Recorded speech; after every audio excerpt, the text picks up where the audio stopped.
Good morning, Mechwarriors. Today I want to talk about a mech that I don't think gets talked about very much, and this is the Adder. And I call this the ATM Adder. I really love the way this thing is put together with this kind of a dire wolf, warhawk kind of look of the overall center torso and left and right torsos. This particular one is the D, the ADR-D, and I really like the height of this mech, and it does have some nice hitboxes for the side for protection.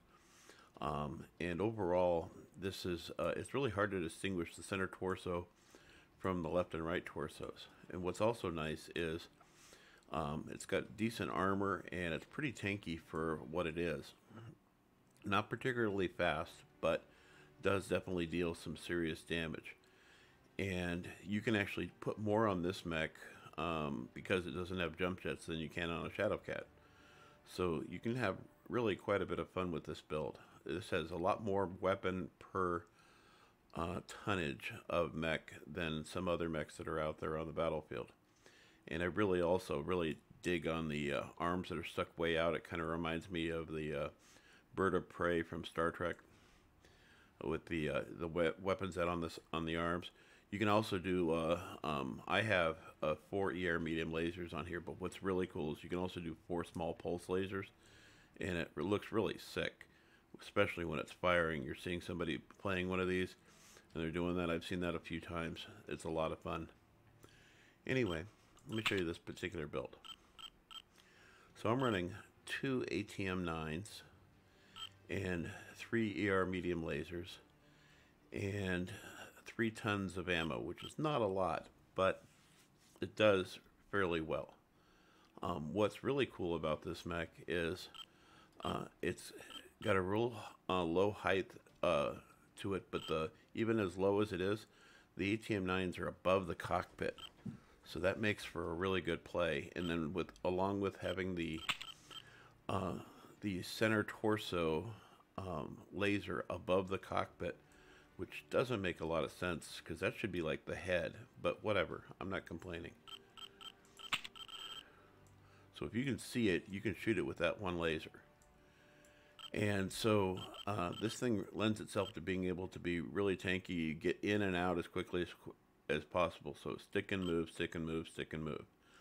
And of course, since these are ATM 9s, they have a optimum damage of 22, so that's 44 when you fire them every time. As long as you're between the 60 and, in this case, 270, 280, 281 range. So between 280 essentially and 60 meters, these are going to do 44 damage between the two of them. And you still have the ER medium lasers, so this thing is rated at 54, but 6 times 3 is 18. And then that on top of the 20 or the 44, that puts us at 60. So that's you can do an alpha strike of 60 with all 5 of these weapons, and you won't get too incredibly hot. You won't be able to do it all the time, but you can do it about, as long as you're below 60% on the heat, you can do all 5 weapons, no problem. And so let's take a look at this thing. So firepower is rated at 54 for outside the optimum range. Speed is 104.5, which is pretty good. And then, excuse me, what am I looking for? Heat, 1.29. It's not bad. Now, I will say that I did change this mech around in order to do this. So this is originally a D, but I had to swap out the right arm to get to this where this is, and I also had to switch out the right torso and left torso.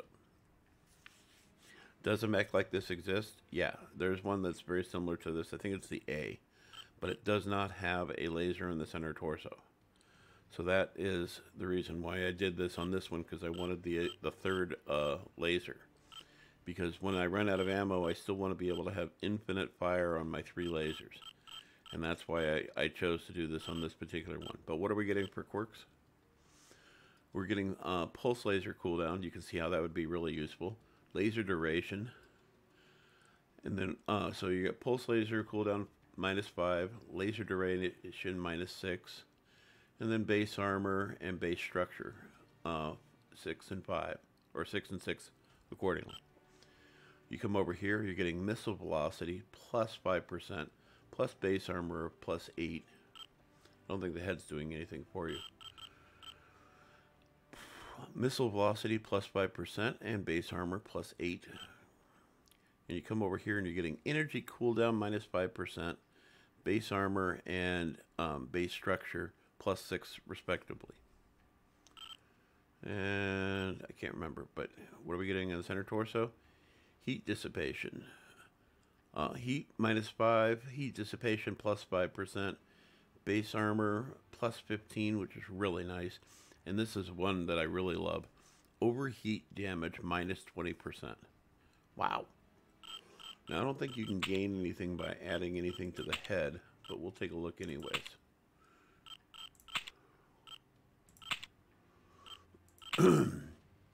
Nope.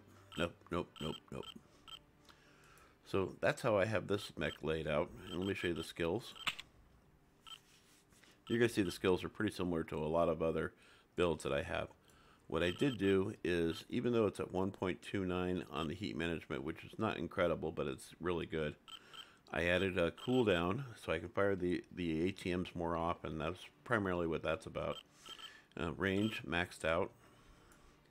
Velocity fully peaked, which does make a difference. Gets them there quicker before they can get into cover. Missile racks, missile spread, and critical damage, which is high explosive. Full density, full hardening, maxed out. Nothing on these, but you know, I really honestly don't get that too hot. But I did max out on speed because I wanted to move a little bit quicker than normal. And without the speed tweak, it is kind of a slow light mech. Target info gathering, all maxed out. And the reason is because I wanted to have maxed out seismic sensor. That's primarily the whole reason I did it. Full radar deprivation because it's a must. It's an ATM build, so that means for me it's going to have advanced zoom. I also added capture assist because with that speed you can get to conquest points or an assault the enemy's base much quicker. And then as far as consumable slots went, I went with an additional 2 slots so that I could do an artillery strike and a UAV in addition to having a cool shot. So as you can tell, I try to spend as much time as I can near the front line supporting, but not being the tip of the spear. Because tip of the spear on a light mech of this caliber isn't going to last very long. Weapon grouping. Once again, I've got my 2 ATM-9s way out here, and then I've got my lasers. Actually, what I typically do is, I don't know why I have it set this way, is I fire the center one as my primary, and then I use these 2 as backups because this is high up. So I can fire this one and then my ATMs at the same time, and then only these ones when I'm fully out of cover, because firing these with these, if you're only part of the way exposed, is really pointless because all you're going to do is hit ground. So that's how I typically have it set up. I knew there was something different in the last match I played.